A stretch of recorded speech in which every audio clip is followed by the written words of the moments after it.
Hello Ninjas, Greenninjatale here, and today I'll be reacting to movie sequels by TheOdd1sOut. Now this came out about yesterday, so I hope you enjoy it. Now I'm not sure what to expect, so I think James is gonna be talking about movie sequels. Now movie sequels are actually not that bad. Some are actually pretty good, some are not so good. So yeah. Anyways, bleh. So anyways, let's begin. Me, Jaden, Thomas, Ross, and Aaron are all going on tour doing a show called Scribble Showdown. We're going to these cities on these dates. So if you want to see us play some drawing games live, then go to scribbleshowdown.com, link in the description. Please. Okay, enjoy the video now. Do you all remember that classic kids movie made in the 70s about a pig and a spider? Man, I wish I can see them all on tour. Yeah, Charlotte's Web. Remember how it made us a lot of money? Wait, didn't we already have this conversation? Yeah, we did. Like in but the we're previous remaking video? this conversation with better graphics and Will Smith. Yeah. But why would we remake something that's already good on its own when we could be making something totally original? Because, Ethan, we don't want to take risks, and this will make us more money. But won't it be obvious to the audience that we're only doing these remakes for the money?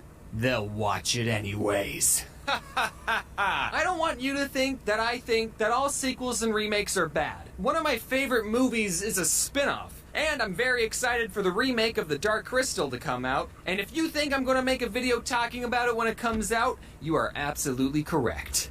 Oh, I remember when I reacted to Super Horrible's, scary, movie, things, and that was shown. Oh my god. Though Disney is remaking a bunch of classical movies into live action. They did it with Tarzan, Alice in Wonderland, and they did it with 101 Dalmatians twice. And as someone who enjoys cartoons a little too much, I think it would be cool if they remade... What is that? Oh my goodness. Treasure Planet or Atlantis into live action. Both of those movies are underrated and have a lot of high-stake, action-packed adventure that would be perfect for a reboot. And if they did get a reboot, it would introduce a new generation of kids to these awesome movies. But that's just my opinion. I'm sure Disney has good reasons for making sequels and spin-offs. Speaking of Disney sequels, I bet some of you forgot the very old straight-to-VHS Disney sequels. I try to forget about them every day. You can have your own opinion on the Disney sequels, but all the ones that went straight to VHS are terrible. Even The Lion King 2? That one emo lion was kinda hot. Did I stutter? I know all those sequels were technically done by a different studio, but let's just hope that Disney will finally break the bad sequel streak with Frozen 2. Wait, what's wrong with Mickey's eyes? I don't know what's wrong with his eyes. Or they should just let it go. Straight to VHS. Some franchises like Harry Potter or Lord of the Rings have long overarching stories that are designed to have multiple installments, and as long as the studio doesn't stretch out one book into 3 movies, then those types of movies are absolutely fine. But I don't want to talk about those movies. I want to talk about sequels to standalone films. Now, I believe that a sequel to a standalone film can be done, but it's a delicate process. Because in the first movie, you establish the characters and the world they live in, then the protagonist has to overcome a problem, usually defeating a villain, and then the characters live happily ever after, and the story is all wrapped up nicely with a bow, and just what a nice story we got there. I'm just going to set it down and watch it from time to time and not change it one bit. But then a sequel comes along and says, "Oh, you thought the characters lived happily ever after?" And then rips off the nice bow and says there's another more evil villain who wasn't mentioned in the first movie for some reason. If a sequel turns out bad, it can devalue the original that is so true. Oh my goodness. Movie. There's a reason we don't talk about Atlantis 2 or Pocahontas 2. Or Mulan 2 or Hunchback 2 or Aladdin 2 or Cinderella 2 or Beauty and the Beast 2 or Tarzan 2. Because they didn't happen. So that's why I'm always impressed whenever a good sequel is made. And a studio that I think does an amazing job at making sequels is called DreamWorks. But I've noticed a pattern. He put Will Smith's face on Shrek. Okay, that's funny. With DreamWorks franchises that I've coined the DreamWorks trequel paradox. I think the right word might be trilogy, but I'm just going to say trequel.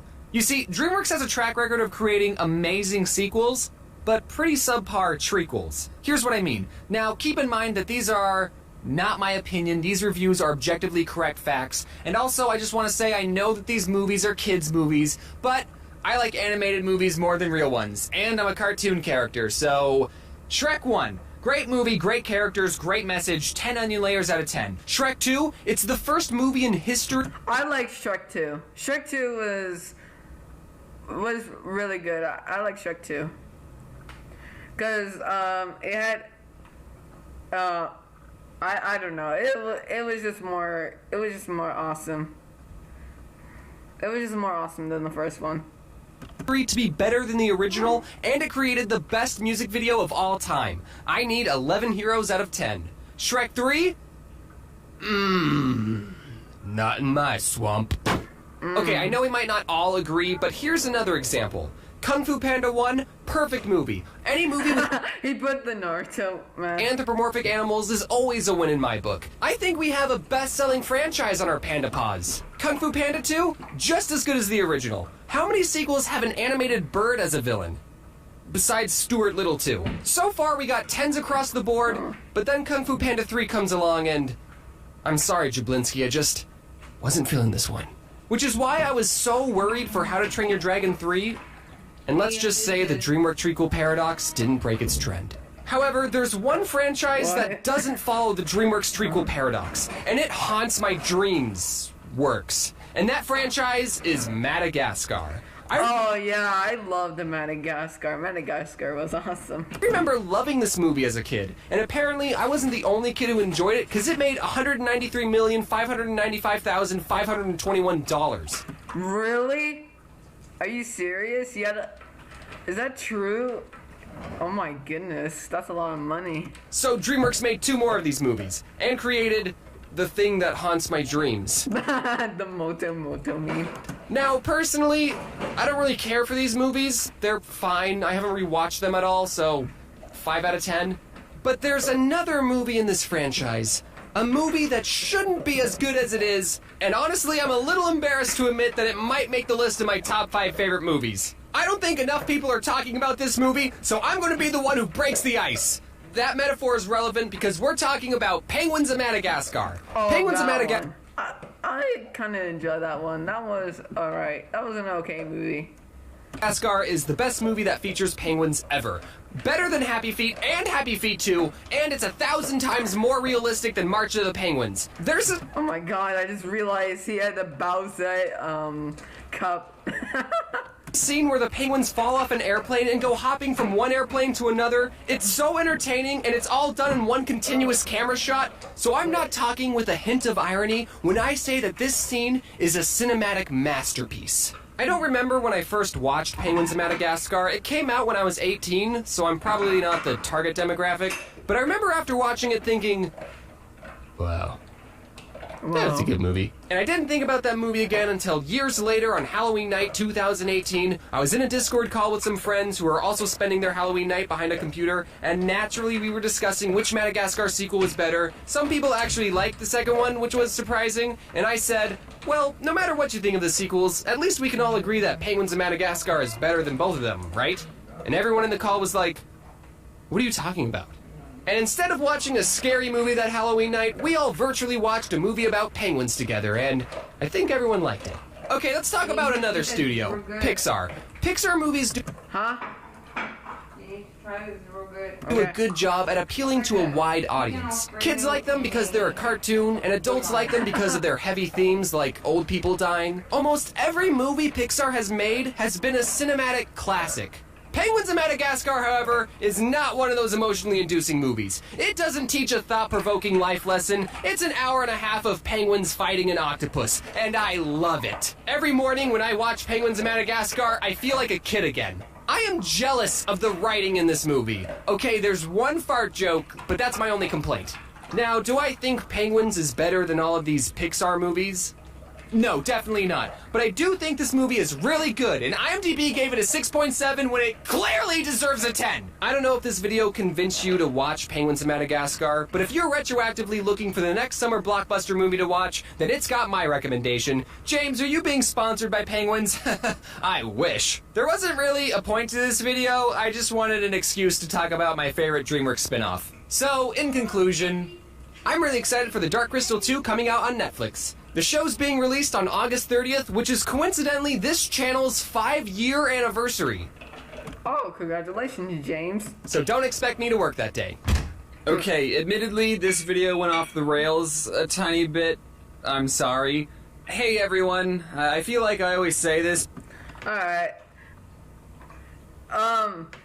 I actually really like this video. I cannot wait for other movie sequels, like for Frozen 2, cause Frozen 2 look way better than the first one, cause it had more action. Cause it has more action in it than the actual first one. Cause yeah, and for Cars. And that Lightning McQueen, oh my god. But yeah, but when I saw that Lightning McQueen, I was like, what was my favorite Cars movie? But I used to like Cars 2, so yeah, Cars 2. Cause yeah, the action. I wasn't expecting a Pixar movie to have that much action in it, so anyways, guys, so leave a like, comment down what is your favorite Pixar or DreamWorks or any type of movie. Hold on, let me do that. Okay, subscribe to the channel, hit that notification bell, and I'll see you ninjas later. Ninja go! Peace out, guys.